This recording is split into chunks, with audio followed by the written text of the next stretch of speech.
오늘도 순영 씨는 눈밭으로 나갑니다.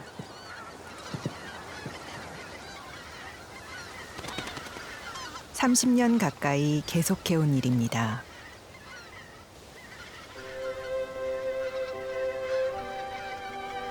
새 좋아하는데 조건이 있어서 좋아하는 게 아니라 그냥 좋은 거거든. 새도 그렇게 조건 없이 새가 그냥 좋아. 그리고 이렇게 나르는 걸 보면 내가 나는 거 없고 자유롭고.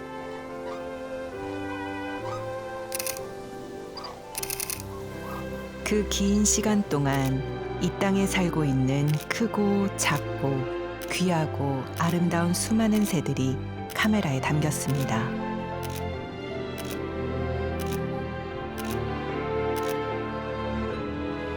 곧 내가 자연인 거를 모른다는 것이 가장 답답해요. 자연의 혜택을 받고 살면서도. 그러면 우리가 삶을 살면서 어떻게 해야 돼? 우리 이웃처럼 자연을 생각하면서 함께 해야지.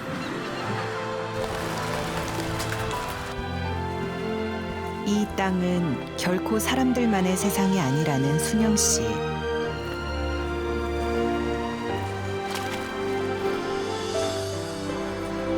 그런 순영 씨에게 새들은 어떤 이야기를 들려주었던 것일까요?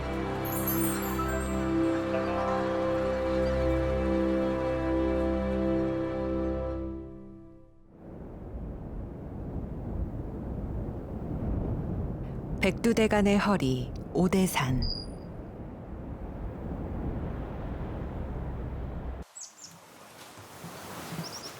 초겨울 숲은 더없이 고요합니다.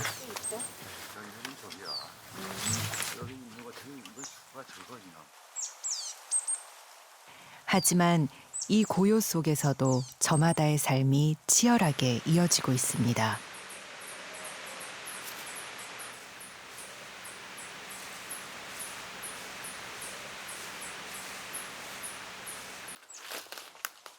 조금만 관심을 가지면 잘 보이지 않는 야생의 삶을 만날 수 있죠.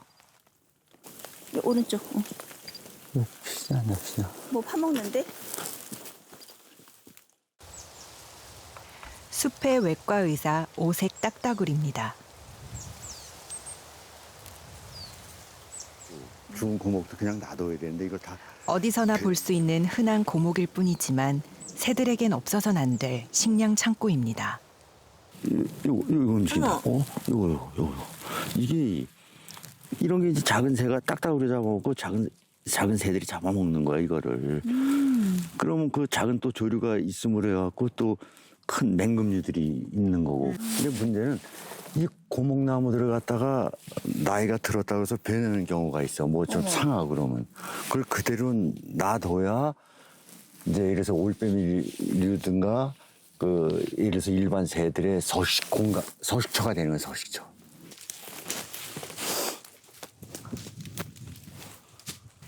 사실 순영 씨 부부가 이 깊은 겨울산을 찾는 데는 특별한 이유가 있습니다. 들어갔다 나왔다 하는 흔적이네. 이제 5년 전에 오대산에서 한번 이렇게 날아가는 걸 봤기 때문에 혹시 거기 가면 만날 수 있지 않을까. 그러니까 다른 데 가서 다 보지도 못하고 관찰을 못했으니까. 그래서 여기 올라와서 그 기억을 더듬어서 딱 봤는데 앉아 있는 거야, 그게. 얼마나 흥분되고 가슴이 두근두근 거리든지. 야행성인 긴전박이 올빼미를 대낮에 만난 것부터 운이 따랐습니다. 얼굴이 꼭 사과 반쪽 같아. 아주 재밌게 생겼더라고. 그리고 사람 얼굴 같아 이렇게 친근감이 있는 거야.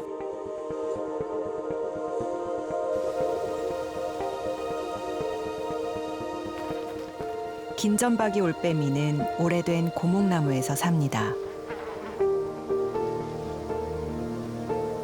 머리를 270도까지 돌릴 수 있어 작은 먹잇감도 쉽게 발견할 수 있죠.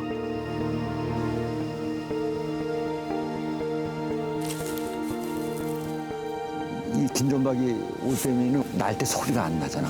근데 스텔스기처럼 그냥 살며시 나가서 사냥감을 잡니까 사냥감도 영문도 모르는 채 그냥 잡히는 거야. 소리 없이 가서 덮치니까. 청각이 무척 예민한 쥐도 알아차리지 못할 정도로 은밀하게 움직이는 밤의 사냥꾼. 오랜 기다림 끝에 순영 씨는 이 생생한 순간을 카메라에 담을 수 있었죠.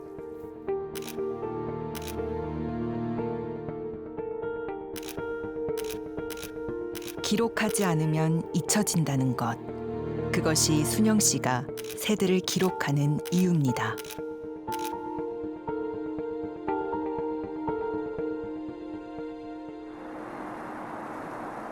동이 트기 전 순영 씨가 서둘러 집을 나섭니다.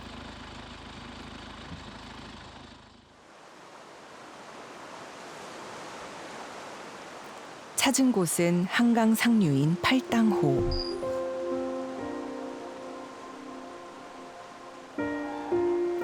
겨울이 다가오면 이곳은 다양한 철새들로 붐빕니다.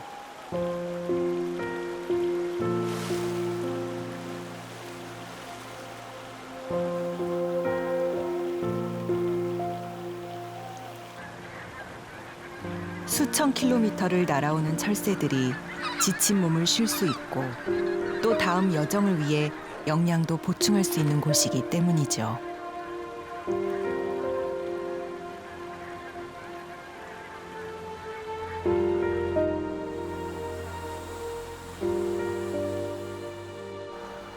하지만 순영 씨가 오늘 꼭 만나고 싶은 새는 따로 있습니다. 과연 어떤 새일까요?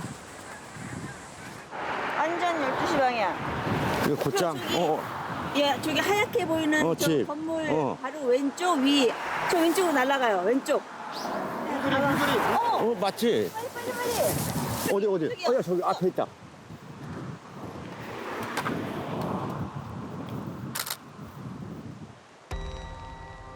물술입니다.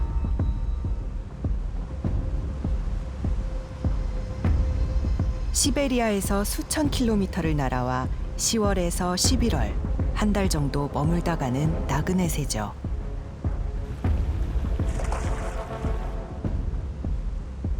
이름에서 알 수 있듯 녀석은 대표적인 물고기 킬러입니다. 먹잇감을 발견하면 날개를 접고 물속으로 거침없이 돌진하는데요.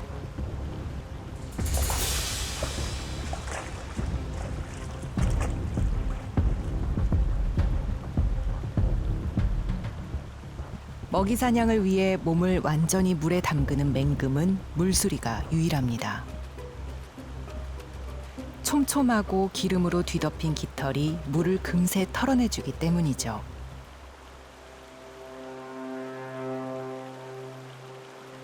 보통 이제 100m 높이에서도 볼 수 있는 게 그 물술이거든. 우리 사람보다 한 8배가 시신경이 잘 발달돼 있어. 그런데다가 눈 자체가 평광실타로 돼 있어. 남반사를 막고 사냥할 때 보면 이 직각으로 떨어지는 이유가 빛의 굴절을 막아주기 위해서 직각으로 떨어지는 거야. 그래야 그 사냥감이 잘 보이는 거예요.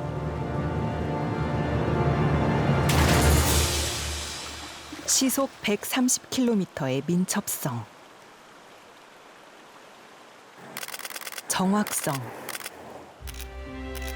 오랫동안 물수리의 사냥법을 관찰하며 순영 씨가 발견한 사실이 있습니다.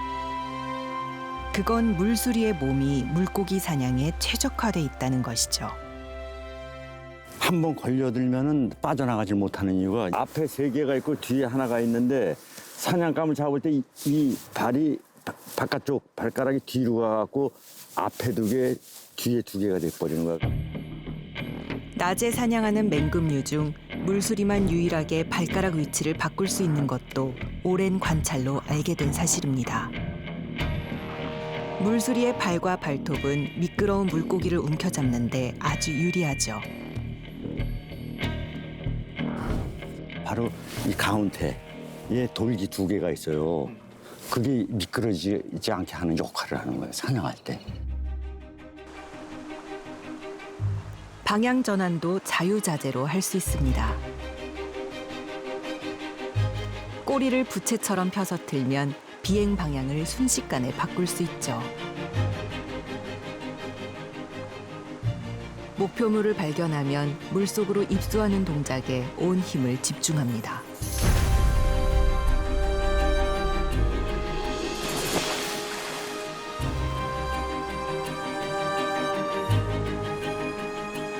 몸무게 1.4kg의 물수리는 자기 몸무게만한 물고기도 사냥하는데요.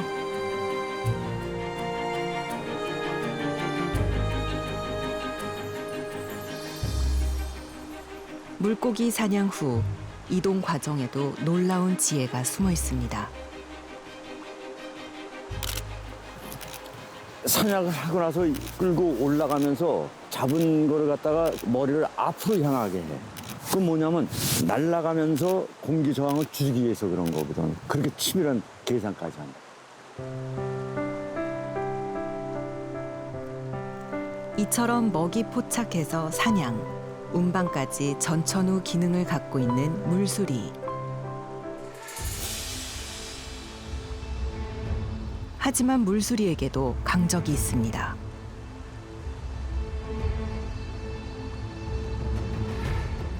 하늘의 맞수가 펼치는 치열한 먹이 쟁탈전. 물수리보다 몸집이 큰 흰꼬리 수리는 직접 사냥하기보다 남이 사냥한 먹이를 빼앗는 습성을 갖고 있습니다.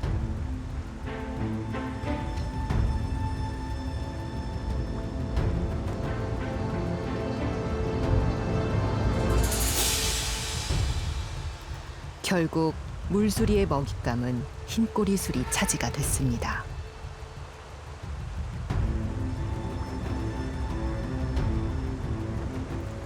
먹잇감 앞에선 한치의 양보도 없는 것. 이것이 바로 야생의 삶이 아닐까요?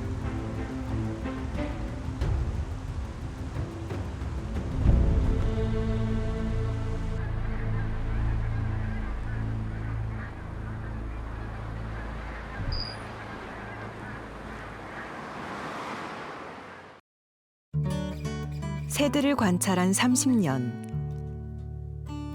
특히 순영 씨가 기록해온 한강 일대의 철새들은 생태계 변화를 알려주는 중요한 자료입니다.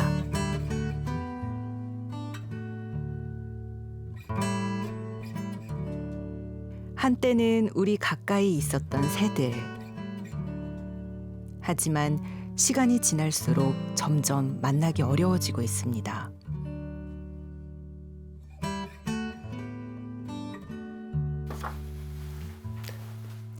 빈틈없이 채워진 새에 대한 기록은 어쩌면 이렇게라도 새를 꼭 지키고 싶다는 순영 씨의 염원은 아닐까요?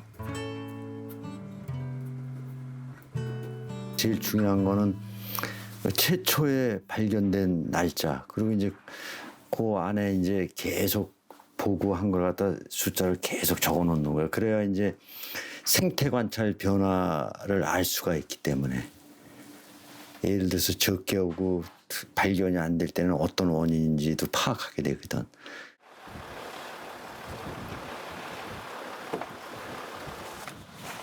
오늘은 또 어떤 새를 만날 수 있을까?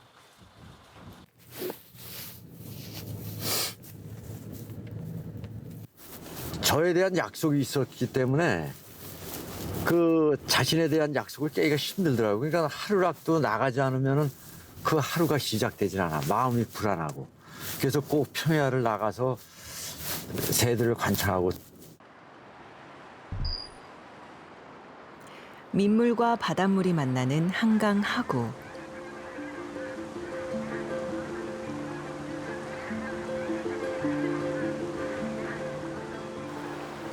이곳은 대표적인 철새 도래지입니다.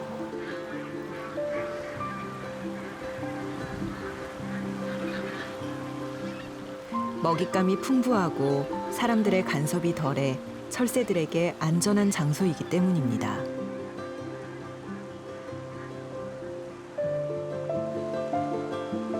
철새 도래지 인근에 수도권 최대 규모의 조류 생태공원이 있습니다.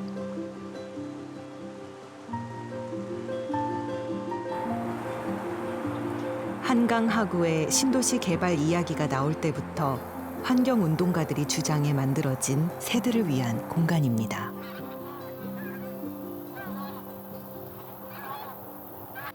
그러니까 그 농경지로 계속 이용되던 땅이기 때문에 새들이 엄청 와서 앉은 곳이었어요. 그리고 한강 하구, 이 한강이 바로 옆에 붙어 있기 때문에 새들이 여기서 서식하기 좋고, 월동하기 좋은 장소. 그래서 이 장소를 꼭 달라고 그랬어요, 사실.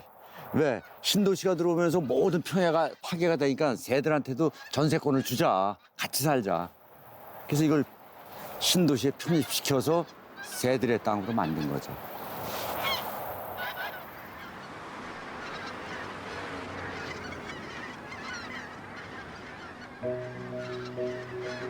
도시 빌딩 숲에서 1km 떨어진 곳에 만들어진 조류 생태공원.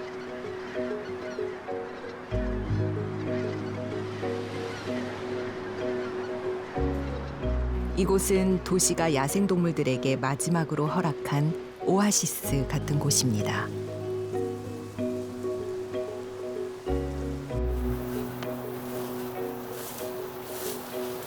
고라니다. 저거.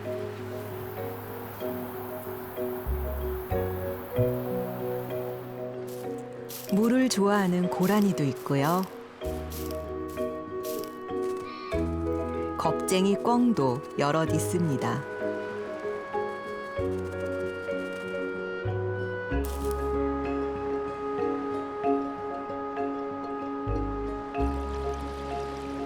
인간의 간섭이 적은 이곳은 자연 생태계 보고답게 다양한 생물들이 살고 있습니다.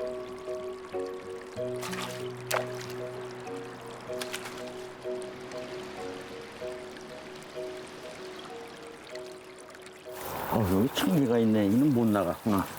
아니, 여기 있으면 죽어. 물 따라 내려갔어야지.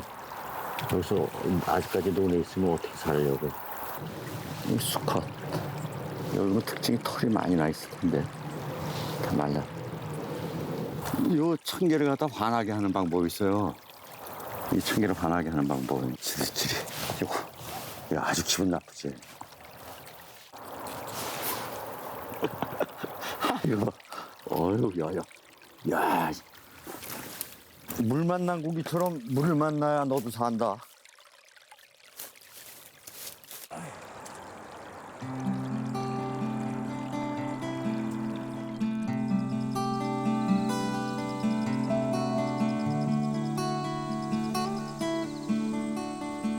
추수를 앞둔 들판은 잠자리들의 천국입니다.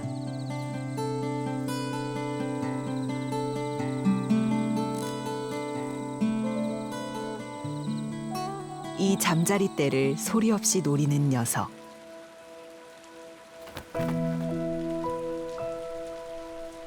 비둘기 조롱입니다.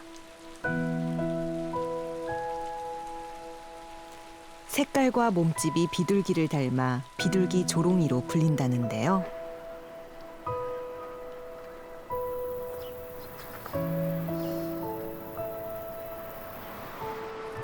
보통 자기만의 영역을 고집하는 맹금류가 이렇게 대규모 무리 생활을 하는 건 보기 드문 일입니다.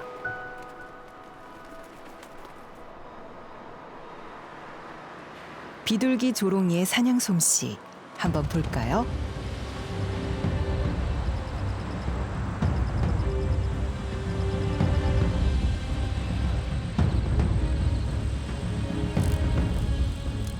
비둘기 조롱이는 나는 잠자리를 쫓아가며 발톱으로 낚아채거나 들판 위를 저공으로 비행하며 벼 이삭에 붙어있는 메뚜기를 사냥합니다.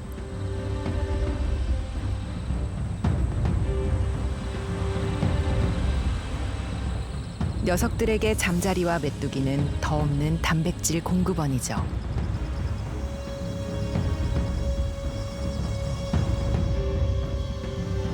다시 먼 길을 떠나려면 충분한 영양 보충을 해야만 합니다.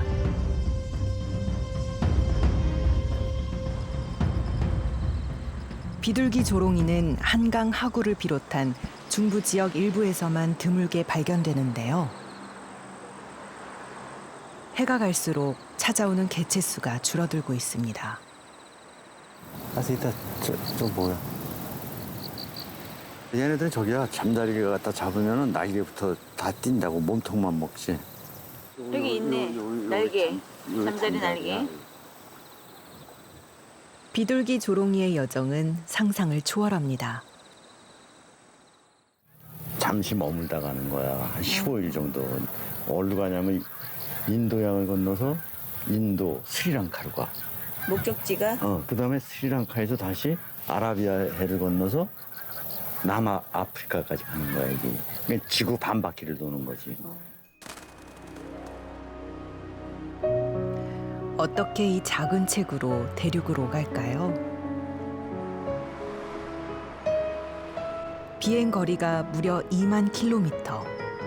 장거리 여행을 무사히 완주하기 위해선 중간 기착지인 이곳에서 잘 먹고 잘 쉬는 것이 중요합니다. 그래야만 월동지까지 힘차게 날아갈 수 있을 테니까요.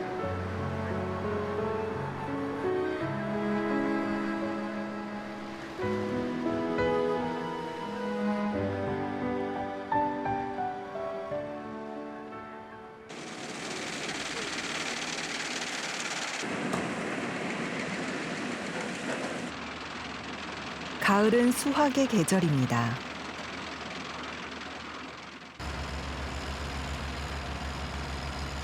벼를 수확하는 날은 새들에게는 잔칫날입니다.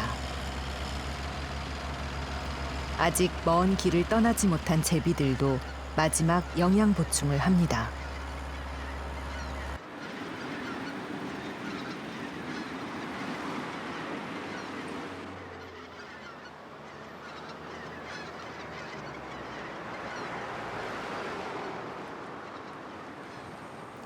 모처럼 굴 밖으로 나온 들쥐도 떨어진 나달 만찬을 즐기고 있는데요.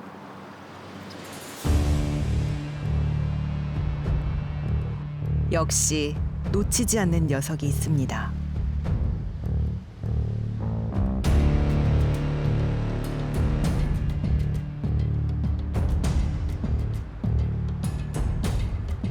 황조롱이. 들판의 작은 사냥꾼이라 불리는 녀석입니다.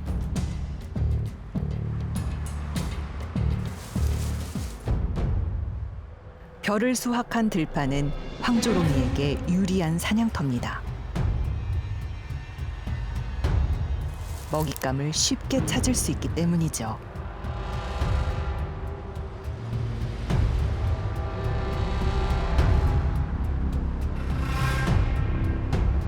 우선 정지비행의 달인답게 공중에서 날개를 편 채 움직이지 않고 천천히 먹잇감을 물색합니다.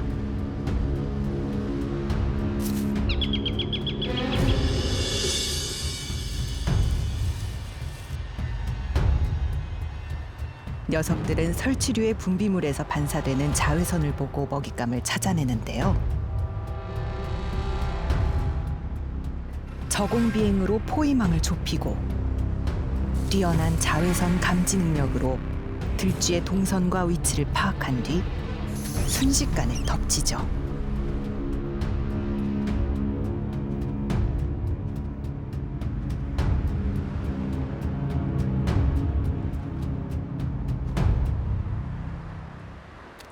정말 쥐도 새도 모르게 성공으로 끝난 황조롱이의 사냥.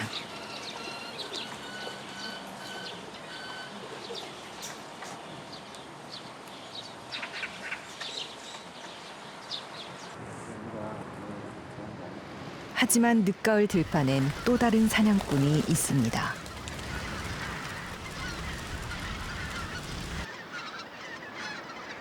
은밀한 사냥꾼답게 눈 깜짝하는 사이 사냥에 성공한 녀석은 어린 참매인데요.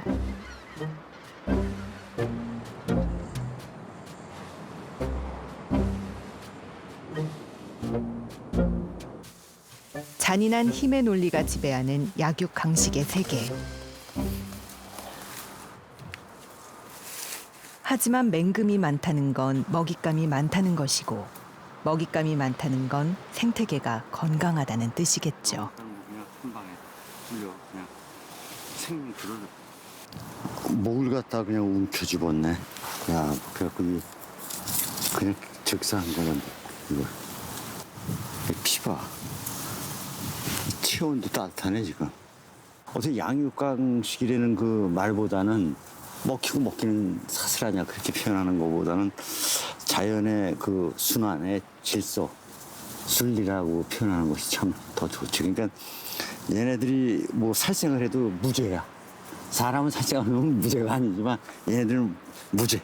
왜? 본능에 의해서 움직이고 그게 곧 자연의 질서이기 때문에.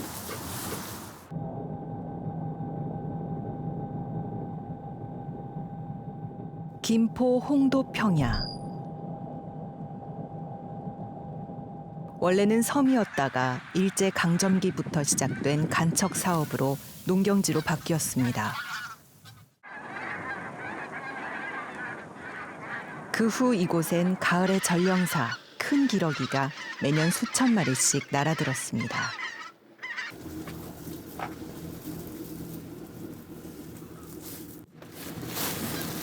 어휴, 기러기들이 이렇게 앉아있네. 춥지 않나, 사람들? 어휴.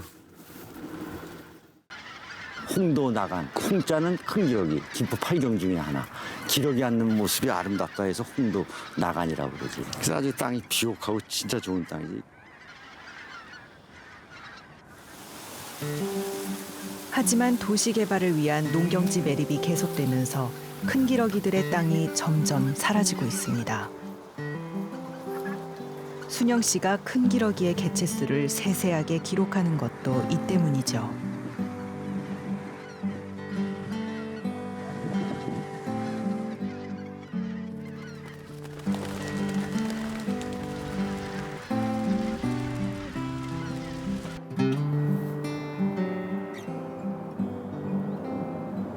어휴, 과자처럼 생겼네. 야, 색깔 좋다, 진짜. 냄새도 없네. 그냥 섬유질이네. 그냥 이게 보면 나다를 먹은 그 벼 껍질 다 보면 이게 다 이게 섬유질 아니야. 그냥 먹었던. 야, 이게 얼마나 이게 거름으로 좋아. 이게 결국은 새가 많이 앉는 땅은 비옥해지는 거예요. 좋아지는 거야, 땅이. 서로 인간과 자연이 공생할 수 있는 이런 게 다 기회거든.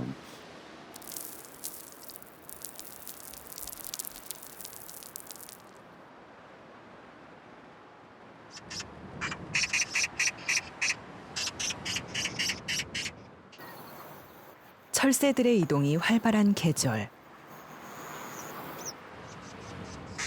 심상치 않은 까치의 울음을 따라가니 큼지막한 새 사체가 눈에 띕니다.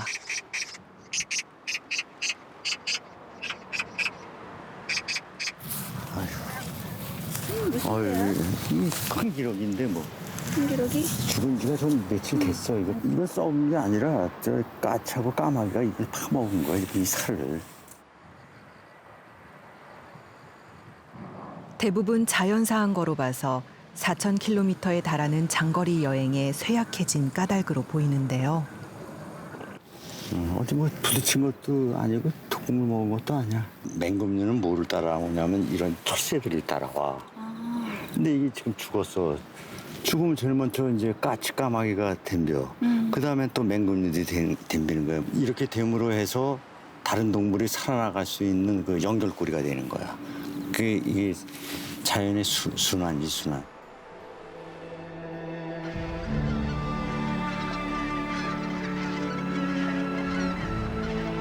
목숨을 건 새들의 여정.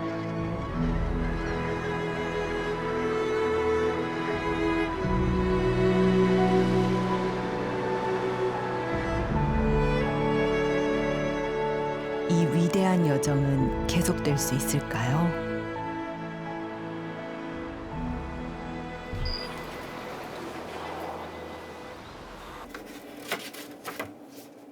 오늘도 윤순영 씨는 새의 이야기를 글로 남깁니다. 이렇게 해야만 사라져가는 새들의 이야기를 많은 사람들에게 알릴 수 있기 때문입니다. 이걸 다시 다 쓰고 그때 이제 보고 관찰하고 느낀 거를 그대로 글을 쓰니까 그대로 기억하면서 이제. 순영 씨와 특별한 인연으로 맺어진 새 한 마리가 있습니다.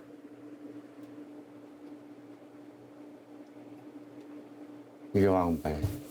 이 허벅지 여기가 엄청 굵거든. 저 여기도 이 다리도 굵고 이 발도 굵고 허벅지도 굵고. 날릴 때 보면 이 다리를 오른쪽 다리를 이렇게 쳐져서 날라. 이렇게 배에다 딱 붙여야 되는데.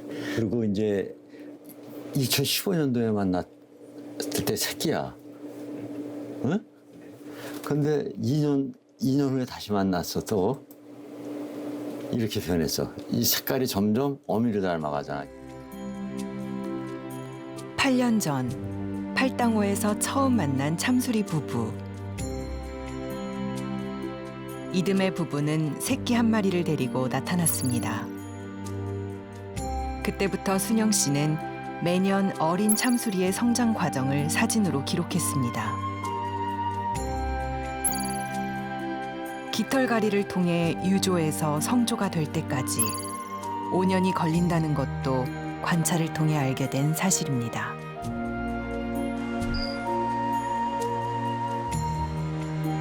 매년 팔당호를 찾았던 5마리의 왕발인의 가족. 하지만 순영 씨가 만나고 싶어하는 왕발인은 올해도 보이지 않습니다. 작년부터 이제 왕발이가 안 나타나는 거야. 그러니까 지금 현재 왕발이는 잘못된 거 없고 오고 가던 중에 무슨 사고가 있었을 걸로 이제 추정되는 거지. 그래서 안타까움이 있어. 저 왕발이가 안 오니까. 지금 뭔가 허전해. 뭐를 잊어버린 것 같아. 마음에서 하나를. 안타까운 일이야.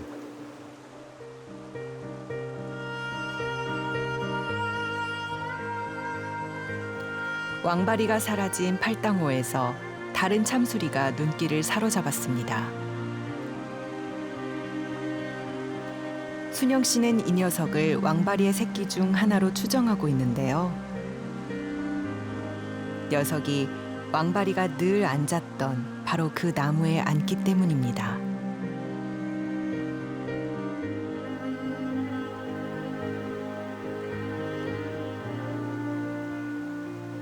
새끼들은 그 어미의 학습에 의해서 왔던 것을 또 정확하게 찾아오고 그걸 대물림돼요. 계속.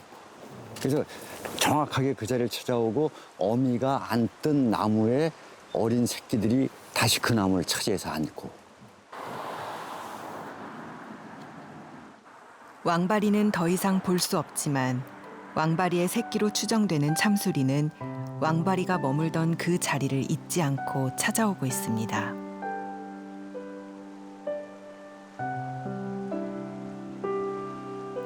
어미를 통해 각인된 귀소 본능 때문이겠죠.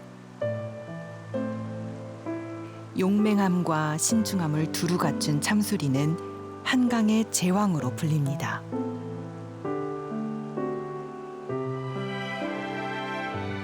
한 번 목표로 한 먹잇감은 놓치는 법이 없죠.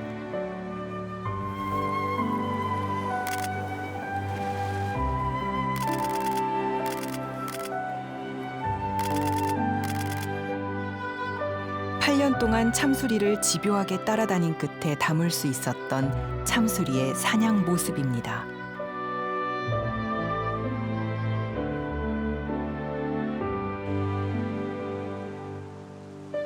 한강의 제왕에게도 라이벌은 있습니다. 흰꼬리 수리입니다. 참수리가 사냥한 먹잇감을 빼앗기 위해 흰꼬리 수리 2마리가 협공에 나서는데요. 하지만 참수리 결코 만만한 상대가 아닙니다.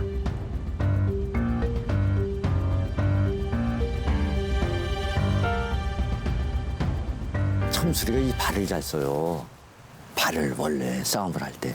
그러니까 앞발차기도 해가면서 그거 다 지켜내잖아. 발을 잘 쓴다고. 그 방어 능력이 뛰어나죠. 싸움꾼이에요, 싸움꾼.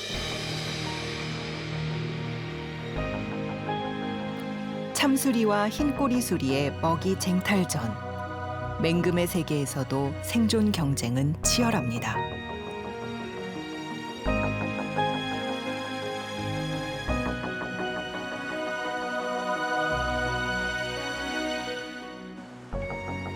먹이 사슬의 최상위 포식자인 참수리와 흰꼬리 수리가 찾아오는 한강. 이곳의 생태계가 지금처럼 유지된다면 내년에도 맹금류들의 치열한 생존 투쟁을 볼 수 있지 않을까요?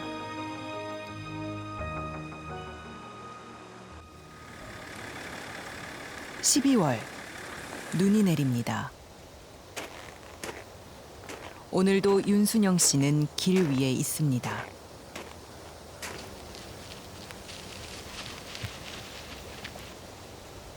이맘때 찾아오는 귀한 손님 맞이를 위해서죠. 얼마나 기다렸을까.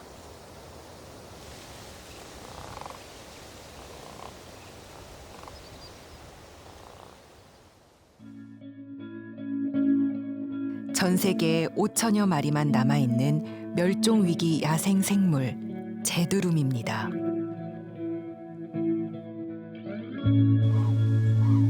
하지만 경계심이 강해 순식간에 사라져버린 녀석들.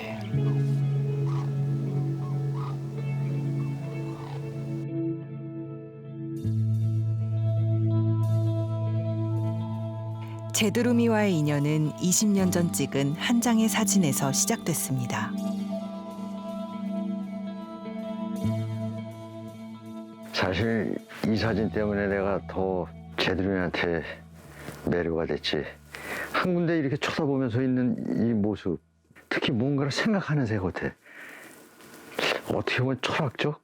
그렇기 때문에 더 이 사진 한 장 때문에 깊이 빠지게 된 계기가 됐어, 내가. 제두루미에 대한 애정은 러시아까지 이어졌습니다. 2003년 순영 씨는 KBS 다큐멘터리 제작팀과 러시아 힌간스키 자연보호구를 찾았습니다. 제두루미의 번식과 이동 경로를 직접 밝혀내기 위함이었죠. 그동안 알려지지 않았던 제두루미의 비밀스런 생태도 처음 카메라에 담았습니다. 제두루미 알이 부화하는 데 걸리는 시간은 33일에서 35일.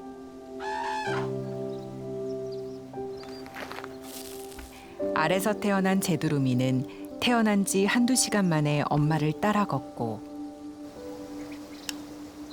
두세 시간이 지나면 어미가 잡은 작은 곤충을 받아먹을 정도로 성장 속도가 매우 빠릅니다. 태어난 지 100일이 지나면 스스로 날 수 있는 성조의 형태를 갖추고 9월 본격적인 월동 여정에 나섭니다.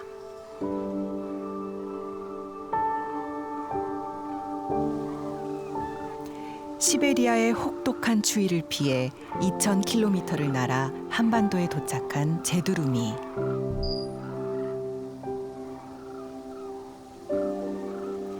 철원 평야는 한국에서 가장 많은 제두루미가 머무는 중간 기착지입니다. 이 밖에도 경기도 연천, 김포 일대에서 겨울을 나거나 일부는 다시 일본 남부로 떠납니다.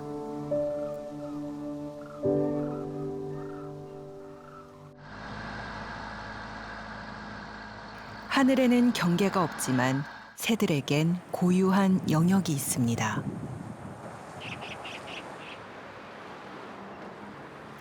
까치들은 다른 어떤 새보다 말 그대로 텃새가 세기로 유명합니다.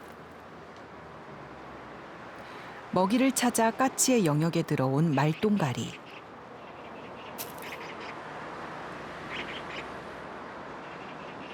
집단성과 영역성이 강한 까치들이 가만히 있을 리 없죠.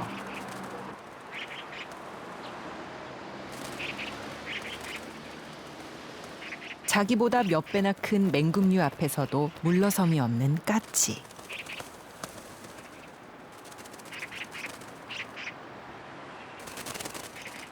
결국 까치들의 등살에 말똥가리가 자리를 내주고 갑니다.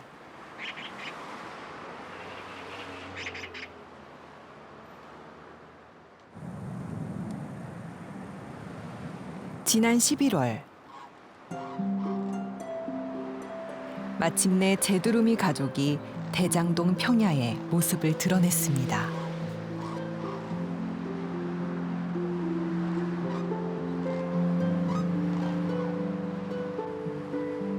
며칠 전 홍도 평야에서 잠깐 본 뒤로 볼 수 없었던 제두루미입니다. 한 가족이 왔네.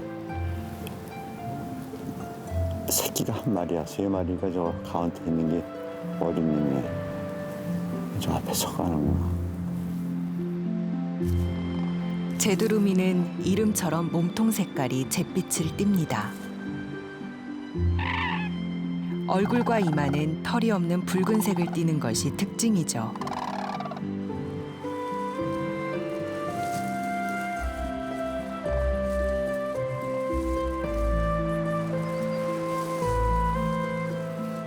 먹는 동안에도 경계를 늦추지 않습니다.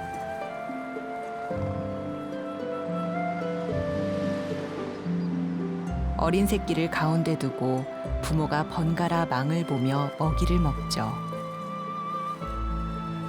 제두루미는 자기가 찾아왔던 월동지를 정확하게 찾아서 그 눈에 앉아. 그러니까 귀소 본능이 엄청 강한 거예요. 정확하게 자기 자리에 가서 번식을 하고 또 월동하는 자리에 이렇게 정확히 와서 또 앉고. 그러면 이제 새끼들은 그 학습을 통해서 이곳을 아는 거지. 저들에게는 약속의 땅. 자신이 왔던 곳을 본능적으로 다시 찾아오는 제두루미. 하지만 매립되는 농경지가 늘어나면서 개체수가 줄고 있습니다.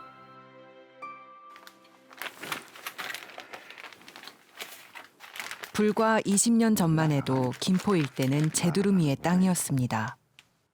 야, 이거 날아가는 거 이때만 해도 엄청 많았던 거야, 이게. 몇 마리야? 2000년대 초반 한강 하구엔 120여 마리나 날아왔죠. 하지만 매년 그 수가 급격히 줄고 있습니다. 한강 하구의 기대종이었던 제두루미를 볼 수가 없는 거예요. 80년대 초까지만 해도 한강 하구에 2,000에서 3,000 마리 이상의 제두루미가 월동을 했던 거거든요. 근데 지금 뭐 다 사라지고 없죠. 도시가 개발되면서부터 새들의 공간은 눈에 띄게 줄어들었습니다. 새들이 마음 편히 쉴 수 있는 공간은 이제 손에 꼽을 정도입니다.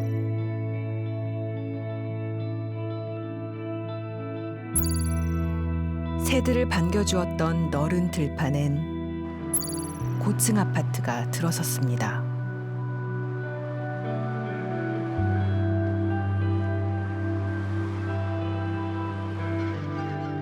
빽빽한 고층 아파트 숲 사이를 새들이 위태롭게 비행하는 건 이제 낯선 풍경이 아닙니다.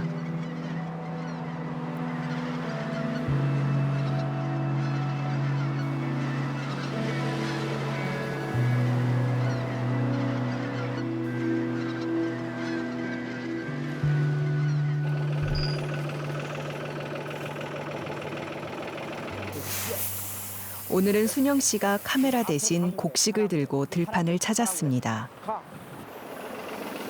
빨리 가셔도 돼. 순영 씨는 10년 넘게 새들에게 먹이를 주고 있습니다.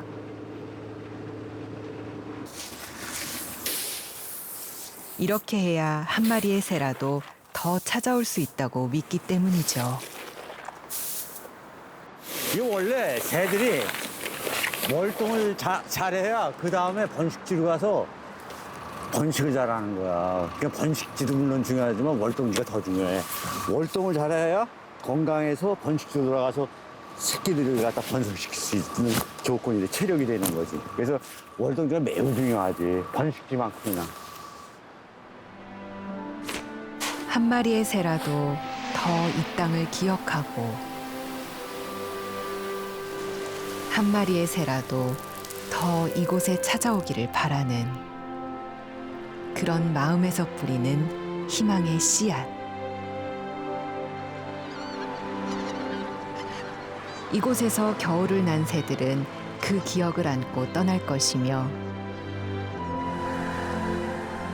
내년에 또 이 땅을 찾을 겁니다. 이렇듯 새들의 여정이 끊어지지 않게 하는 것.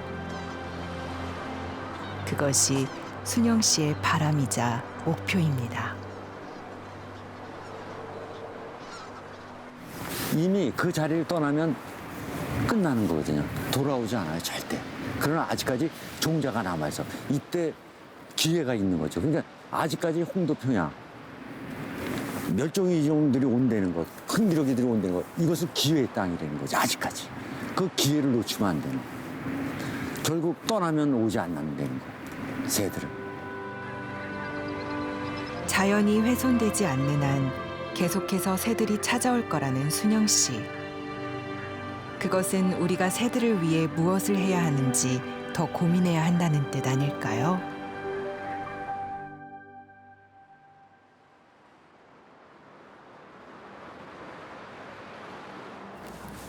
오늘도 순영 씨가 대장동 평야를 찾았습니다. 저 지금 경계하는 모습이야, 저건. 저 경계하는 모습이네. 이럴 때는 더 이상 움직이지 않고 가만히 기다려주는 게 좋아요. 대장동 평야는 한강 하구와 홍도 평야를 넘나드는 제두루미와 철새들의 중요한 먹이터입니다.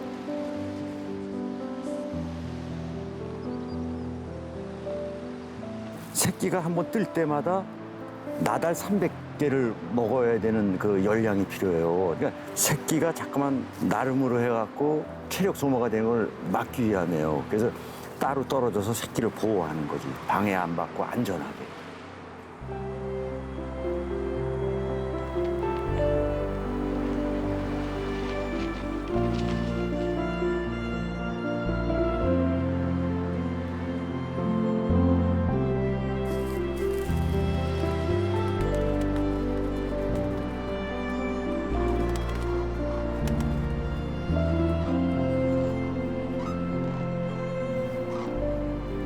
이 땅의 새들이 오래도록 우리 곁에 있어주길 바라는 건 지나친 욕심일까요?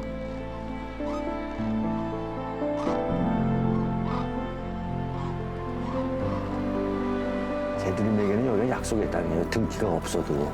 근데 사람은 등기가 자기네 땅이라고 그러잖아요. 근데 그것을 갖고 그 사람들 마음대로 훼손시키다 보니까 이들은 약속의 땅을 잃고 마는 거야. 그래도 끝까지 놓치지 않으려고 이 땅을 찾아오지만 그거마저도 여유를 안 주는 거지. 계속 그냥. 서울과 인천의 도심 사이에 섬처럼 남아있는 대장동의 평야.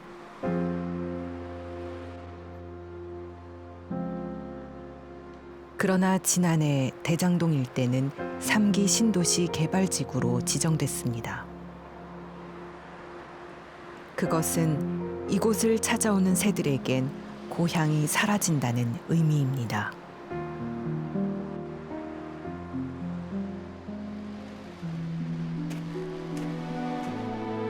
또다시 카메라를 들고 나선 순영 씨.